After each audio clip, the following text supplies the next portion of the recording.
Well, the clock is running out on 2019, and once again, Times Square will be, of course, center stage when revelers from around the world ring in the new year. And it does take a whole year to really plan for this big night. So here to tell us all about these festivities, we have Tim Tompkins here to join us from the Times Square Alliance. So first off, just welcome such a big event. What goes into preparing for this?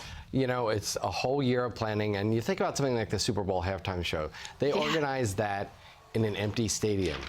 Folks, really hardworking folks from Local 1, from all different unions, are setting up in the middle of Times Square with 500,000 people around them. It's an incredibly busy, crazy place to put on a party. And you've done this many times. I did it for the first time last year, and I can tell you it's definitely worth it.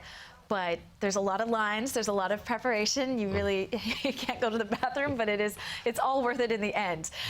So there are certain special things that you've brought to talk about, and we will get into those.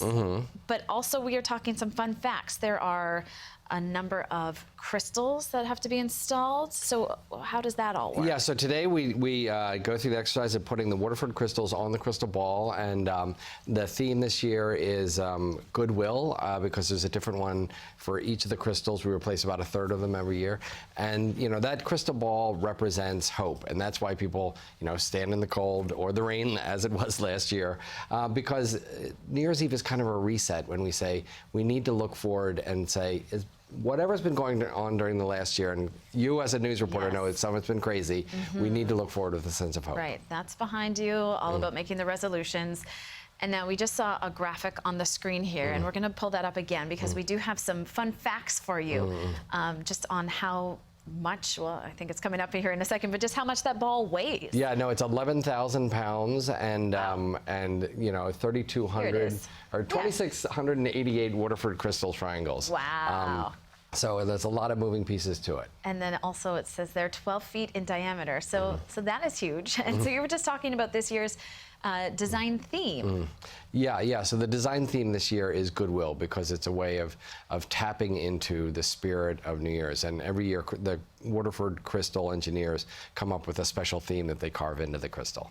Okay, so there's also some other events that lead up to the big grand event. So what are some of those things? So all month this month in Times Square, there have been a place where you can write your wishes on pieces of confetti, and those pieces of confetti get dropped at midnight.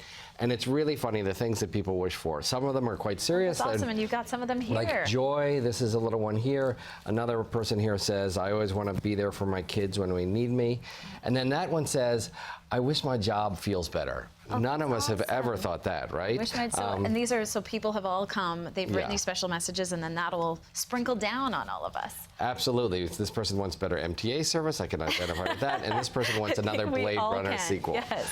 And now, so the wishing wall. So tell me a little bit more about that. Yeah, so that's where people come down and they write these wishes on these pieces of confetti. And then you can also... What? So can we still do it, or that's already happened? You can still do it, and you can also do it online. So if you go to timessquarenyc.org, you can fill out a wish online.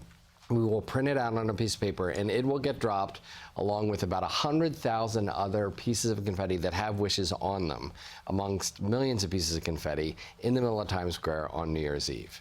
Okay, and we also have, there's another event coming up, and I think that's tomorrow. Good Riddance Day? Is that Good Riddance Day, because the other part of New Year's Eve is not just what do we want to do that's different next year, but what do we want to let go of and say basta to from last year. So Good Riddance Day is like, what do you want to say good riddance to?